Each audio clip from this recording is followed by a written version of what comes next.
This Faith and Finance podcast is underwritten in part by One Ascent. God has created every single person and every square inch with immeasurable dignity. And every day, businesses impact these people and places in powerful ways, either causing them harm or helping them flourish. Our trusted sponsor, One Ascent, exists to help investors consider who a business impacts and how they're impacted.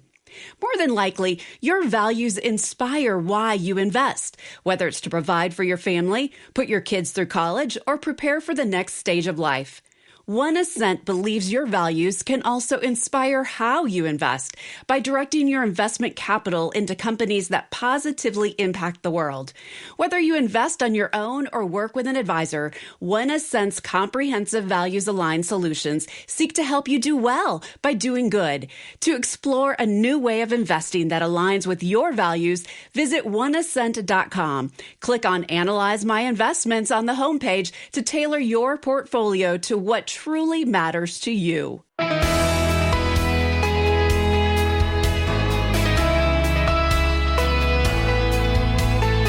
Albert Einstein reportedly once said, "The hardest thing in the world is to understand the income tax."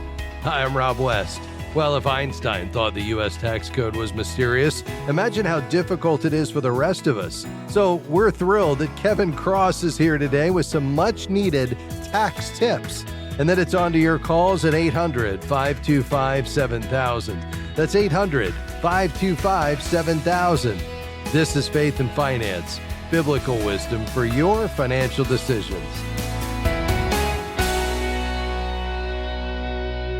Well, it's always great to have my friend Kevin Cross on the program. He's a CPA who's headed accounting firms in Florida and now Georgia. He stays up to date on the tax code and is something of a tax Einstein himself. Kevin, great to have you back. That's great to be back. I only look like Einstein. Kevin, our listeners have gotten their W-2s and 1099s, and they're hopefully working on their taxes. So why don't you share with us what's new for tax year 2024 and perhaps what they need to know as they prepare their returns?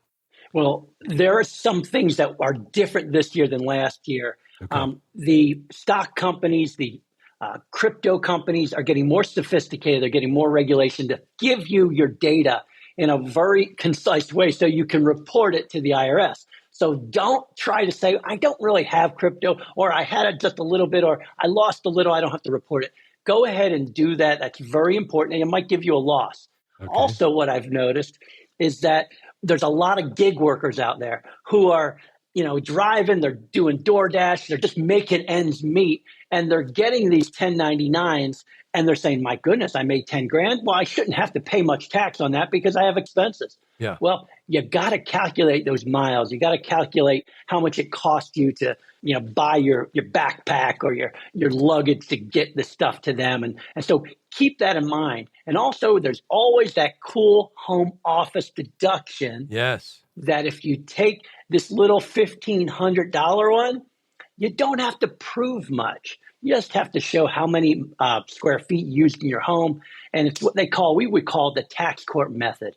And it's almost like taking the EZ form on the home office. So don't forget that. That's very important. Okay, I love those. Those are really practical. Now, unfortunately, Kevin, as you well know, tax scams are becoming more prevalent. So what are some of the most common right now that folks need to know about? This is egregious. I speak on this every single year at conferences. There's a new one that's going through Merrill Lynch. Anybody who has a Merrill Lynch account gets this email saying that, hey, we deposited money into your account. Obviously, we know that. But then these are legit deposits that are going into your brokerage account. Merrill Lynch, of course, doesn't accept it because it sounds like it's some phishing scam. But they go ahead and contact their customers saying something happened, but we intercepted it. At that point, these regular people are getting an email the next day from the bad actor saying, hey, this is Merrill Lynch. We want to follow up on the fraud. So all of a sudden, you believe the narrative. You go, oh, my goodness, I better call them. Hello? Oh, yeah, this is so-and-so from Merrill Lynch. We just need you to do this and this and this. We need to transfer your money out of this account because there's a problem. This has happened to 2 clients of a colleague of mine, and this is so egregious. The one client committed suicide because he couldn't get the money back, $900,000 of his savings. That's how Kevin. awful. And it's all a narrative. There's a narrative we're all going to believe in being scammed. This one is the worst. Well, and because they're connecting it to something that was actually true, I suspect it makes you more willing to give your information out, right? Absolutely. Oh. And we can all be duped. That's what Frank Abagnale from Catch Me If You Can says. We can all be duped. It's what narrative are we going to believe to dupe us? Yeah. Well, Kevin, it always involves giving personal information out to someone that we think is legitimate. So I guess the moral to that story is let's always verify by initiating that call or going directly to the website, never responding to something that came through the mail or email, correct? Exactly. And that's where the IRS comes in. The IRS will never send you a text to collect. Yes. They'll never send you an email to collect. They'll never call you and say, we need you to pay right now. The IRS does not do that. So never fall for an IRS scam, even though it sounds legit.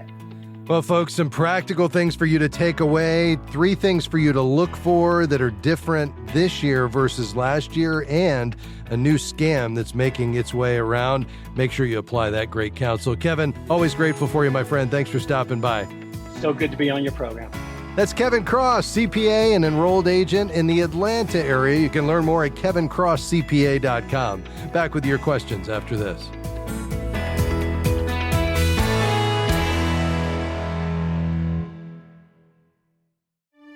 Are you looking for a financial professional who aligns with your biblical values? Certified Kingdom Advisors are trusted financial, legal, or accounting professionals who have completed a rigorous certification program to ensure they provide biblically wise financial advice as part of their practice. You can find a local CKA professional in your area by going to faithfi.com and clicking Find a CKA. FaithFi is grateful for support from One Ascent. One Ascent believes that your values inspire why you invest and how they can inspire how you invest. One Ascent's goal is to provide solutions designed for every need and invest in businesses that bless the people and places God has made. They want to help investors do well by doing good, to explore a new way of investing that aligns with your values. More information is available at oneascent.com and by clicking Analyze My Investments. Thanks for joining us today on Faith and Finance. We're taking your calls and questions today. If you have a financial question, something going on in your financial life related to perhaps getting out of debt, or maybe this is the year where you want to increase your giving, you're wanting to do that in a way that's wise and creative, we'd love to help with that. Perhaps you're dealing with some issues related to wealth transfer and how much do you leave to the kids? Any of those financial questions and more are in play today. You can call right now with lines open. We'd love to hear from you. 800-525-7000. That's 800-525-7000. Kalamazoo, Michigan. Clarence, thanks for your patience. How can I help? Hey, I wanted to ask your opinion on these multi-year guaranteed annuities, if you think they were a good idea or not. I was looking at one from Gainbridge for 3 years, and they're paying around 6%. So I was wondering if you thought that might be a good thing to place some money for at least a little while. I think it certainly could be. I think you need to always determine what is the ultimate use of that money. What's the time horizon? How much risk are you willing to take? Gainbridge is interesting. I don't know a lot about it, but they've emerged on the scene as kind of an internet only annuity company. So it's kind of like these online banks where they don't have the brick and mortar operations. You can only communicate with them electronically for the most part, but they take all that savings and pass it on in the form of, at least in the banking options, no fees and higher interest rates. And I think Gainbridge has taken the same approach, and that's why they're paying, these higher interest rates. Last I saw, I think, Gainbridge had a 5-year annuity, at 5.7%, which is pretty attractive to some folks because, if you could lock that in for 5 years and, there's You're going to get, that guaranteed if you let it ride, and you can take out up to 10% a year. So I like that a lot. I think the question is just always, would it be better, Clarence, to take a longer term perspective and try to do better? But I think if you're looking for a low risk environment with guarantees, and either where you recognize the income as the interest is paid yearly, or you take the tax deferred option where it's not paid until it's withdrawn with these flexible term lengths, which you pointed to, you can do anywhere from 1 to 10 years, I believe. No annual contribution limits. I mean, that's pretty attractive if the goal here is safety and a reasonable return. And I would say approaching 6% is absolutely reasonable. So just make sure you're okay with the limited liquidity and the taxable withdrawals and no growth beyond the guaranteed amounts. And then you've, of course, got inflation risk because the fixed interest rate may not keep pace with inflation. But other than that, I think these are pretty attractive. And from what I've seen, Gainbridge is pretty highly rated. But the taxation on it, I mean, that would be no different than a regular CD, though, right? Yeah. So you would pay the tax on the interest if you'd paid the taxable option as it is accrued. Then you're right. That's exactly right. So as the interest is paid, you would, as it's earned, not it's paid, you would have to pay the tax on it each year. If you decide to defer it, in one of their products is a tax deferred product, then yes, you would pay that the taxes as you redeem it down the road. Okay. Next question, real quick. I'm 76 years old. I'm already in an annuity. It has a guaranteed minimum income. It has a death benefit. It's paying out 5%, but I'm questioning it because I don't really need the guaranteed, the death benefit. I'm wondering what would be your thoughts about getting out of it. I think it's a good question, and I think the key is, are you past the surrender penalty period? And if so, and you could repurpose that money elsewhere, and to your point, you don't need the life insurance, I would always prefer investing outside of insurance products. I mean, I realize they have a place where you need a guaranteed death benefit for life because of a buy-sell agreement, or, you've got a lifelong dependent child. But for most people, I think, bearing some risk and managing that risk through the investment selections without the fees and commissions, without the surrender charges, without expensive premiums for life insurance as you age is a better approach. Because then also there's I'd have to pay the taxes on it when I withdraw it, though. That's the only kind of downside to it. Yeah, and I just get with your CPA and make sure you understand the implications of that so you're not caught by surprise. But you're going to have to pay those taxes at some point. So the question, I think, is always, where's the best place for that money long term? And I think that's worth considering. Hey, we appreciate, Clarence, your call today, sir. God bless you. Brian, you've been waiting patiently. Go right ahead, sir. Hey, Rob. Thank you for taking my call. I was just wondering, I got a return of premium insurance policy. That is, my return of premium is after 20 years, I get supposed to get all my premiums that I paid in, and which will amount to close to $32,000 after 20 years. And I was just kind of wondering, I got other loans and stuff that I got. Mortgages and some other loans that I need to get paid off too. And I was just wondering, what's my best option? I'm only 2 years into this return of premium policy. Would I be better off to drop that and get a different health insurance versus that? Or I just wondered what your opinion is on that. Yeah, let me just make sure we're clear here. Is this life insurance? No, it is health insurance, like basically accidental insurance, like for accident. Basically, it's only for accident insurance. Okay. All right. Yeah. So it's a rider, or it's for accidental death or injuries. Is that basically what it is?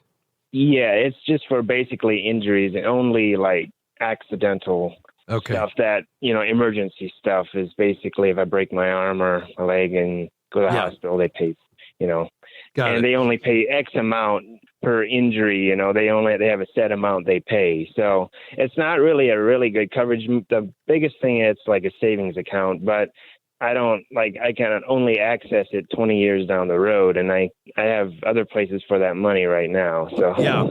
Well, I think that's the answer there. I mean, ultimately you need to decide you're offsetting a risk that could happen. And so, I can't necessarily tell you to drop that because, you may need to collect on that tomorrow. And, we would want that money to be there. At the same time, I think whenever we're looking at our financial lives, we've got to determine, okay, first things first. We need to have an emergency fund in place. We need to not be paying high interest debt. We need to make sure we have proper insurance. And I would start with property and casualty, making sure you have the right homeowners and automobile insurance, making sure you have the proper amount of life insurance that's going to cover the risk that your income would go away and you'd have a dependent child or a spouse that, would have a financial hardship as a result of that. I mean, the kind of insurance you're talking about is really, nice to have, but not one of the must-haves. And I think to your point, if there's other things that you really need to solve for at this point in your life, given the fact that you're still early in this policy and you're not going to get that premium back for 20 years, I wouldn't keep this as a savings vehicle. I would only keep it if you have the financial means to do it and you feel like this is offsetting a legitimate risk that exists that, could harm you financially if you found yourself in a position where you were injured on the job or otherwise. But I wouldn't do it just purely because it has a return of premium coming 20 years from now. Does that make sense? Sure. Yeah, it does.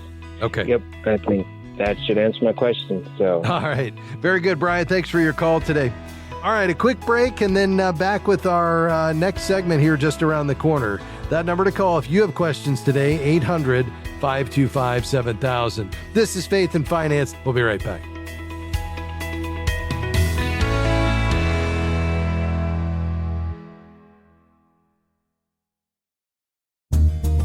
Faith and Finance is grateful for support from Sound Mind Investing. If you have money in an investment account, sometimes the stock market can seem like a roller coaster. But it's possible to enjoy both profit and peace of mind as a do-it-yourself investor, no matter what's happening in the market. A short video webinar about that is available at soundmindinvesting.org. Financial wisdom for living well. soundmindinvesting.org. Empty stomachs, waterborne illnesses, hopelessness. These are harsh realities for impoverished African children, but you can make a difference. Join with Cross International to share the love of Jesus with a child in critical need today. Each gift of $62 provides a child with life-saving resources. Give now at crossinternational.org/faith or 866-843-9500 and help kids go from barely surviving to thriving.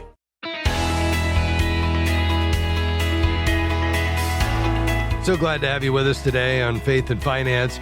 Let's take more of your phone calls today. The number 800-525-7000. You can call right now. Let's go to Texas. Hi, Wanda. How can I help? Thank you for being here. I recently heard a minister commentator that I respect say that once you are living on your retirement, that you don't have to tithe off your retirement anymore. My husband and I are tithing off of, he's still working and I'm retired, but we are tithing and we find it of great value and really have been so blessed and we've seen such a difference. And the thought of not tithing once he retires, it's concerning. I'm not sure, is this biblical? Yeah, it's a good question, Wanda. I would just say first, hearing you talk, I wouldn't change a thing. Number one, we can't outgive God. Number two, I love the principle of the tithe as a beginning point to honor what we see under the Old Covenant and the Old Testament with the Jewish people and what they did with multiple tithes. There was actually 3 of them, different purposes for them, and they weren't all every year. It came out to about 23 1/3% if you averaged it all together. But I think that's a great place for us to begin our giving for those of us who are no longer under the law of Moses and have seen what Christ has done on our behalf on the cross. And I would say, your ability to give systematically and proportionately as God provides, and everything you receive is a gracious gift from him, including, that retirement check. And I would say your demonstration of worship and giving back to him proportionately on that is a great thing. What this pastor or preacher is probably getting at is that if you have been a faithful tither and you've been tithing on the gross income, not after taxes and other deductions, but on the gross amount, then what you're getting back, let's say from Social Security, part of that includes what you've already paid in and therefore tithed on. And so what he's probably referring to is the fact that although it would be a daunting task to determine exactly how much of every check should be allocated toward a return of what you've already paid in through your FICA taxes during your working years, and how much is the gain that came by the Social Security Trust Fund investing it and now returning it to you. And keep in mind, if you were a W-2 employee, not to get too technical here, half of those FICA taxes were paid by your employer. But nevertheless, you've probably already tithed on at least some of that money that's coming back to you by way of 401k or an IRA that you're pulling money out of, and Social Security. So that's probably what he is referring to. But what I would say is that your desire to continue to give faithfully as the Lord provides, regardless of what that source is, I think is absolutely the right heart posture, and I believe God will honor that. But is that helpful at all? Oh, yes. Thank you so much. My heart leapt within me when you started talking, and I know it's about giving away more, not giving it away, because we have certainly just things like I used to buy coat hangers. I can't give them away now. I used to buy socks, just all this stuff that would just disappear, birthday cards. And now I have so many that I'm almost choking on them. I can't even give them away. It's just little things that you don't even think of, or a check that appears when you're not looking for it. And he did mention tithing on the increase. We've been blessed to have work that has a retirement to it, a county district retirement. But we've been so blessed by we didn't used to tithe, and things would just disappear and he always blessed us. He always, when my husband was out of work for a while, we got a check that we wouldn't expect, or just so many blessings to look for. But now, and even talking about it today, my husband, I had said something and he said, "Are you thinking about not tithing?" And he went into, and he used to be the one that was more reticent. And you really did help me. Thank you very much. I appreciate it. Well, I'm so glad to hear that, Wanda. And let me encourage you for a second, because what you're sharing here today, I know is a blessing and encouragement to so many that are listening right now, that, here you are in this, fourth quarter of your life and talking about the faithfulness of God and the systematic giving and faithful giving that you've done over the years, and how God blesses that. And this is not prosperity gospel. God is not a cosmic vending machine. We don't give to get. And yet, what I've seen in hosting this program and talking to tens of thousands of callers over the years is that when we're faithful in giving and we try to, live on the 90% or, whatever it is, that after the giving, somehow it just goes further. And it's just somehow that works, even though you can't make it work on your calculator. That's just how it works in God's economy. And so I think when we have the right heart posture, it shouldn't be about pride. It shouldn't be about control. It really is proportionate, sacrificial, cheerful, and at the end of the day, worshipful. And when we do that, I believe that honors the heart of God. Wanda, thank you for calling today and for your kind remarks about the program. We appreciate it. Let's go to Texas. Hi, Brandon. How can we help you, sir? Thank you for taking my call. Sure.